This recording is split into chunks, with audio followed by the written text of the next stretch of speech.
Fedana tompo amintsika rehetrarehetra izay mpanaraka atranya ny pejy sy ny chaîne YouTube ihany koa izany. Androantsika somary resaka kely mikasika ny atao hoe fiderana mba ho azontsika toyana afatra moa zany izy ity tany amin'ny émission spéciale fa enina angamba na fa efatra tsika fa enina no efa niresaka mikasika ny resaka fitafiana le zavatra ivelany sy ny zavatra anatiny zany tamin'ny émission spéciale farany tamin'ny herinandro isika niresaka mikasika ny tranon'Andriamanitra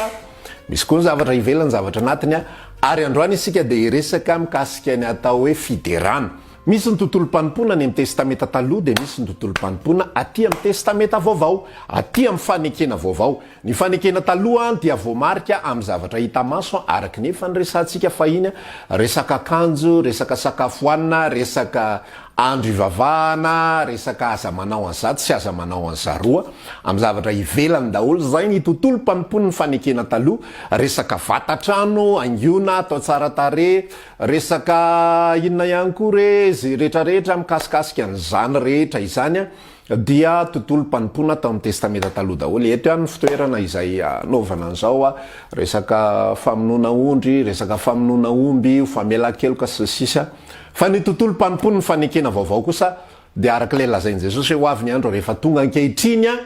zay mpivavaka marina ao amin'ny ray dia hivavaka amin'ny fanahy sy ny fahamarinana avokoa izany. Ny fanahy dia ny fanahy masina, ny fahamarinana dia tsy iza fa Jesosy Kristy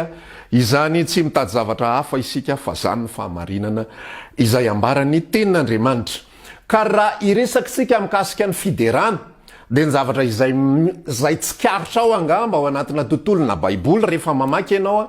dia aty amin'ny testameta taloha ihany koa dia voamarika be mihitsy ny resaka fiderana. Ohatra zao any amin'ny tantaran'i Davida dia mpitendry lokanga, dia rehefa mitendry lokanga izy dia miala ny fanahy ratsy sisa. Ohatra ihany koa zao hoe amin'ny salamo ao dia feno salamo fiderana 500 any amin'ny salamo fa 520 raha tsy diso aho izay efa fampiasan'ny maro ihany koa dia manambara n'izany zavatra zany rehefa te-hana marina ny olona hoe natao hiderana an'Andriamanitra daholo ny fitaovana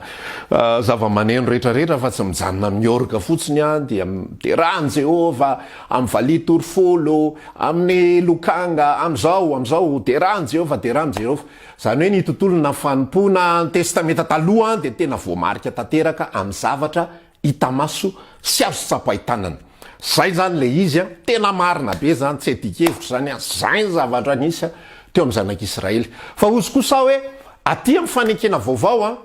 rehefa mamaky ianao manomboka satria mifanekena vaovao araka lazaiko nanomboka tamin'ny fahafatesan'i Jesosy osotroanareo rehetra ity ny fanekena vaovao ny amin'ny rako manomboka amin'izany tantara zany le izy dia rehefa teo amin'ny boky ny asan'ny apôstôly dia rehefa jerentsika ny asan'ny apôstôly sy ny epistily ny soratana rehetra de kely ihany no fanambarana sy ny resaka mikasika an'izany fiderana izany. Dia zao no anisan'izany zavatra izay nolazainy apôstôly Paoly mikasika ny fiderana izany. Efesiana 5:7 sy 8 izy dia milaza tahak'izao hoe ary amin'izany ozy izy dia aoka tsy mamidivay ianareo fa amin'izany dia misy fanaranam-pony amin'ny ratsy fa aoka ho fenona fanahy ianareo ka mifampilaza amin'ny salamo sy ny firana ary ny tonon-kiram-panahy mihira sy mikalo ao amponareo mandrakariva ho an'Andriamanitra. Mifampilaza amin'ny salamo sy ny firana ary ny tonon-kiram-panahy ary mihira sy mikalo ao amponareo ho an'Andriamanitra mandrakariva. Zao mifandeha le izy matetika rehefa miresaka hoe fiderana dia ny fiangonana taty aoriana dia nanasaraka kely ny fiderana hoe misy ny atao hoe fiderana dia misy ny atao hoe fiankofana. Fa raha ny tena marina dia fiderana daholo zany zavatra zany. Ny atao hoe fiderana dia fanandratana an'Andriamanitra, fanomezam-boninahitra an'Andriamanitra. Ny fahazon'ny olona be deaibe ny atao hoe fiderana dia hira mihetsika, hira manetana. Dao tsika hideran'ny tompo dia nidika zay hoe dao tsika hideran'ny tompo zay dia alefaso ny batery, alefaso ny instrument complet fa tena itsinjakitsika androany fa ny atao hoe fiderana dia fanandratana an'Andriamanitra, fankalazana an'Andriamanitra, fanomezam-boninahitra an'Andriamanitra. Ary eo ny apôstôly Paoly eo amin'ilay Efesianina 5 dia manambara zavatra amin'izay tahaka izao hoe mihira sy makalo ho an'Andriamanitra ao amponareo, mifampilaza amin'ny salamo sy ny toniky ira-panahy. Ny fiderana an'Andriamanitra zany raha lasianabavy dia zavatra mitranga ao anatin'ny fo,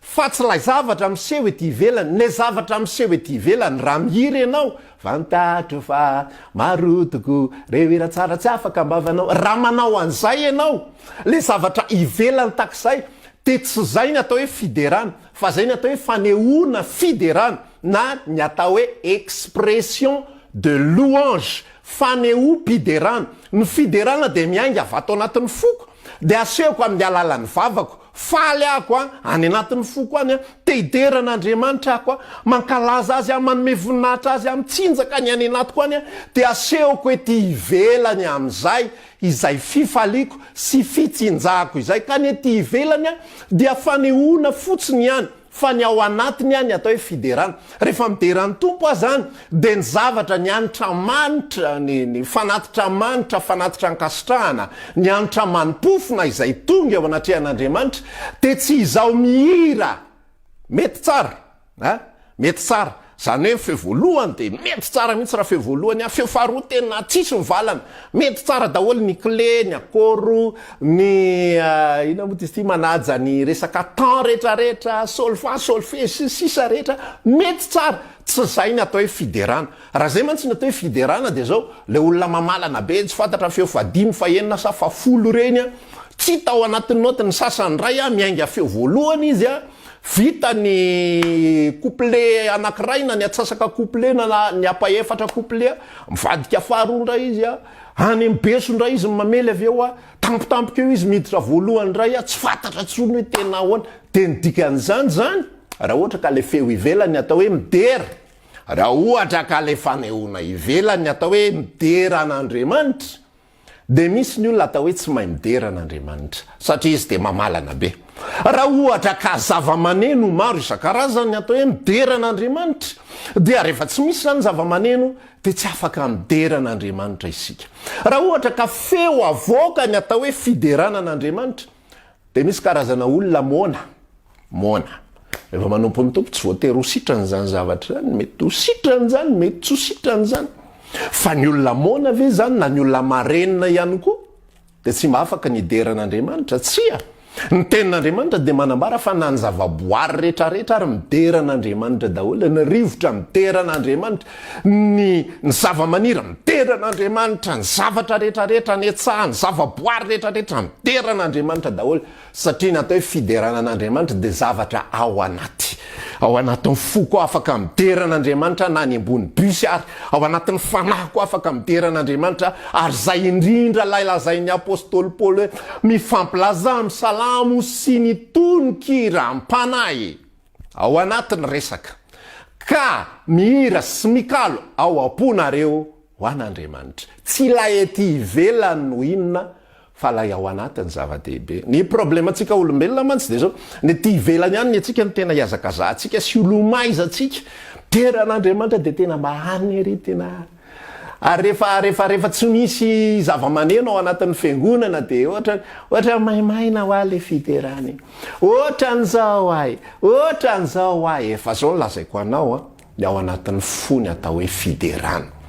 Na inona tsy misy zava-maneno, na mahay mihira na tsy mahay mihira, na ahoana, ny olona rehetrarehetra dia afaka midera an'Andriamanitra avokoa. Ary zao no tiako lazaina anao, na tsara tare tahaky ny ahoana ary ny fitrangany eto ivelany. Zay lakotsiny mihitsiny fa be dia be ny olona ao anatina groupe de louange, ao anatina antoko-pihira maro isan-karazany, tena mirafitra, tena mandeha milamina tsara daholo, araka le lazaiko teo hoe voaja tsara daholo ny clé sy ny sisa rehetrarehetra.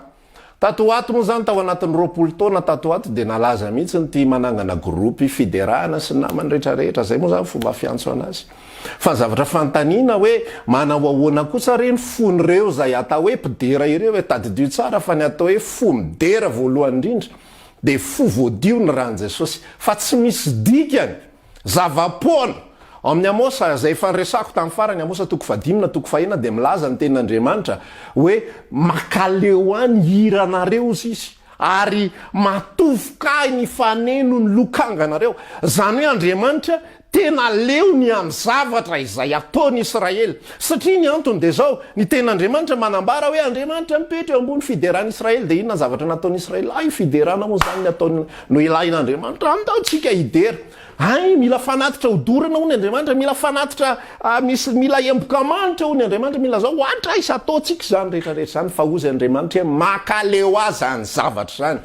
satria maninona lay ivelany midera lay fanatitra atao like fombafomba maro isan-karazany tanterahana ao amin'ny Isaia toko 7:10 izy mbola miresaka ihany koa mikasika ny fifadikana lay olona de mampahory tena makalaverina izy de mitafy lamba mailailay izy de mitomany sy mitaraindren'Andriamanitra za hoe za ozy Andriamanitra hoe tsisy ilako an'izany resaka reo rehetrarehetra zany inge na maneno takinina na mahay mitendry takininina ary mpitendrinareo fa ny fonareo tsy mifanaraka amin'ny tokony ho izy makaloiloy zany zavatra zany de taky zany raha lasanabavy melohany anaovanao sy kalonao za tsy miteny mihitsy hoe ratsy ny manao feo tsara sanatria mandrakizay anie izany za tsy miteny hoe ratsy na tsy ilaina ny instrument complet sanatria mandrakizay anie izany zahay midera ao anatin'ny fiangonana de manana mpitendry manana mpihira manana ny instrument izay ampiasaina ao anatin'izany fa tsy zany reny zava-dehibe eo anatrehan'Andriamanitra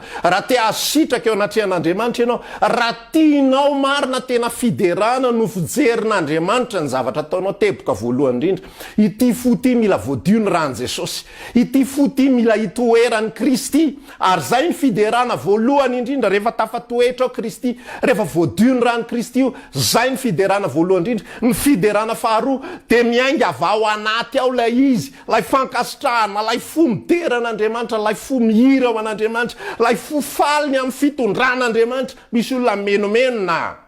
amin'ny fiainany menomenany amin'ny zavatra maro isan-karazany menomenany amin'ny vidim-bary menomenany ao an-trano miady am'izao fa tonga ny alahady ohatra reny tsisy ninona reny fa tena manandra-tanana tena ay tena ohatra masina be ohatra mendrika be sy sisa rehetra za tena te ilaza amin'ity androndroany ity fa zany natao hoe mampaloiloy an'Andriamanitra zany zavatra zany fa ny fiderana ilain'Andriamanitra amintsika sa zavatra tedavin'Andriamanitra amintsika te afa ao anaty ny avy ety ivelany avy eo mandeha ho azy ka io tsisy resaka gadona azontsika resana ihany koa anatin'izany de ahoana ina zany maintsy hitanao le problema zanak'olombelany ety ivelany foana ny edikevitra zao no gadona izay atao hoe fiderana de alefa daholy ny resaka rehetrarehetra mozika klasika milamina mendrika tsara n'Andriamanitra tena miady rima tsara 1 2 3 4 valsa kosa tsy maninona fa raha rege tsy mety rap tsy mety zao tsy mety raha vao mampiasa gitara ohatran'izao de tsy mety distorsion tsy mety raha batterie de atao malefadefaka milamindamina mahafinaritra tsara zay iny atao hoe fiderana an'Andriamanitra za te ilaza androany ary za milaza amin'ity androandroany ity ny iza valy na iza tezitra elako tsiny fa tsy zany resaka zany atao hoe fiderana an'Andriamanitra tsy resaka gadona tsy resaka hira tsy resaka tonalité tsy resaka clé tsy resaka nininona fa fo mihira sy mikalo ao amponareo an'Andriamanitra mihira sy mikalo ao amponareo an'Andriamanitra zany zavatra ankasitrahana ny ety ivelany ety resaka olombelona fotsiny zany androany tena te resaka mba ilatsika amin'izany adievitra zany resaka olombelona zany afaka atao zany resaka zany raha zany mahafinaritra anao rapy rege sy sisa afaka ataonao zany za tsy miteny hoe mety zany fa ozy ako hoe afaka atao zany tsy fahotany zany tsy fahadisoany zany zao fotsiny fanambaran'le teny raha iresaka amin'izany mikasika an'izany resaka gadokira resaka mozika sy sisa rehetrarehetra zany tsika de zao mifanambaran'le Efesiana toko 5 no zaraiko taminao teo 9:20 hoe mifampilaza amin'ny salamo sy ny tonokira-panahy de anjaranao zany mijery eo anatin'le izy iny zany iraiko zany tonokira-panahy ve zany sa ahoana ny akamaroan'ny hira amin'izao fotoana zao de hira amin'ny akapobeany fotsiny de tsy foana Jesosy fotsiny ao anatin'le izy na asiana resaka Andriamanitra na asiana resaka fitiavana an'Andriamanitra na asiana resaka fanahy masina na tsy fantatro fa tsy tonokira-panahy akory ny faharoa manarakaraka an'izay mideran'Andriamanitra aopoko marina ave amin'ny alalan'izany zavatra zany raha mpiasa hira rapo ohatra ianao tsy fantatro aloha fa za manokana sahirana be misaintsaina n'izany zavatra zany hoe atao ahoana ny fikalo sy fideran'Andriamanitra ao apo miaraka amin'Dio zao sarotra be zany zavatra zany mba andramo tsy haiko rehefa mandeha ny firana mandeha ny hirana indraindray rehefa mandeha be debe ny instrument sy ny sisa mba jereo kely hoe ny toe-potsika la izy hoa tsy fady la izy tsy fahotana fa jereo ny toe-ponao hoe mandeha le hira mideran'Andriamanitra ave mifonao sa le démonstration na distorsion ataon'le mpitendry ny tena makasika be ny any anatinao any tena hoay ohatr'izany ihany koa mpitendry be deabe ny olona mitondra zany titre zany za mpitendry ny Jesosy fa zao mideran'ny tompo ve ny fonao samy tananao any fotsiny miaraka amin'ny démonstration zay ny zavatra fandehany inge mora mahalatsaka angety izao tontolo zao ity akamaroan'ny mpitendry de démonstration sisany atao eo za mahay mitendry batterie haiko voafehako tsara ty somary atsipoko miodina kely le bagety de rakitra indray avy eo ohatran'izao de ohatran'izao ny roulement de ohatran'izao ny accompagnement de ohatran'izao sosazao zany zavatra zany no ilomaizandraha olombelona araky ny resako taminao fa ny ety ivelany any ny andraha olombelona ny tena ilomaizana fa le mahalinana Andriamanitra tsy zany no entiny zay tianay matsiaro ny teny foana bokiny Isaia 2 am'izany andro zany izy de isy vehivavy fito iazona ny akanjon'ny lehilahy anankiray de ilaza hoe ny haninay ihany no hoaninay ny ranonay ihany sotronay fa any angatahanay aminao aoka hotononina amin'ny anaranao zay ka fotondro maso ina moa ny dikan'izany le lehilahy ray de tsy iza fa Jesosy lay vehivavy fito de tsy iza fa ny fiangonana izay mitondra ny anarana hoe fiangonan'i Jesosy fiangonan'i Jesosy daholo etsy heroa de zao nefa mifanambaran'izy ireo ataovy amin'ny anaranao fotsiny zay Jesosy fa zay tiana ihany ny ataonay ny hanina ihany no haninay ny ranonay ihany sotronay zany hoe zay mety aminay ihany io hoe ataonay araka zay mety eo fa zao avelao zay ampiasa lay anarana Jesosy tandre misakatsakana zany tandre mampahitana lozy zay mampiasa n'zany anarana zany fa alao zay ampiasa n'zany anarana zany de milamina tsara ny fiainanay zany zava-misy ankehitriny fa tsisy tena mitady zay tena sitrapon'Andriamanitra marina ka androantsika raha iresaka mikasika ny fiderana de ny ato ny zava-dehibe ny velany tsy maninona zany rehefa okeny ato azonao le izy fa tsy tiano iolomaizana tsy tiano karohana fatratra araky ny afatritsika tamin'ny heriny ny fotsy mideran'Andriamanitra de ny instrument no atao zay ampakomple anazy malaza be ny marika ohatran'izao Andriamanitra mila ny faratapony indrindra tokony tsara indrindra no iderana an'Andriamanitra fa za milaza aminao fa ny tsara indrindra zay tian'Andriamanitra ideranao azy de ny fonao ny velany zany atsika samy olombelona fotsiny zany raha mahazo feokira tsara tare sy mafinaritra sy mampilona sy mampifantoka tanteraka ny mozika de natao ampifantoka ao am'le fo azonao le izy ny mozika dia mpanampy ampifatoka anao ideran'Andriamanitra fa tsy ny mozika indray ny manardia anao ka mampatonga anao any mozika indray ny fonao sy ny fisainanao de adinonao ny nideran'Andriamanitra tsy zay fa ny zavatra mitranga de araka ny lazaiko ihany koa ny mpitendry lasa adino ny fideranan'Andriamanitra lasa titra fotsiny sisany hoe mpideran'i Jesosy fa ny fosiny saina ary fanahy de any am'le mozika any am'le matsiro fitendriny ihany tsy laitra de fampidogadoga eo sisany efarany tsy zany atao hoe fideranan'Andriamanitra fa fideran'ankasitrahana de afato na misy mozika na tsisy mozika na misy feo na tsisy feo na tsara feo na ratsy feo afato daholy rehefa okety ankasitrahany ianao na maninony ty na maninony ty rehefa tsy okety tsy ankasitrahany ianao na maninony ty na maninony ty zay mifandeha le izy rehefa okety okey ihany koa ty sady faly Andriamanitra ny faly ny olombelona azonao le izy satria afa ihany koa no maheno an'le feo mba tena okey tsara fa raha ohatra ka olona mamalana be nefa vazavaza be tena reny tena mamindry reny zavatra reny le olona avalany reny raha ohatra eo akaikinao izy miaravalana amin'eo feoanao miaravalana amin'eo miaraka vilana lasa izy no eniny sofinao de ozy hoe rehefa okety de okety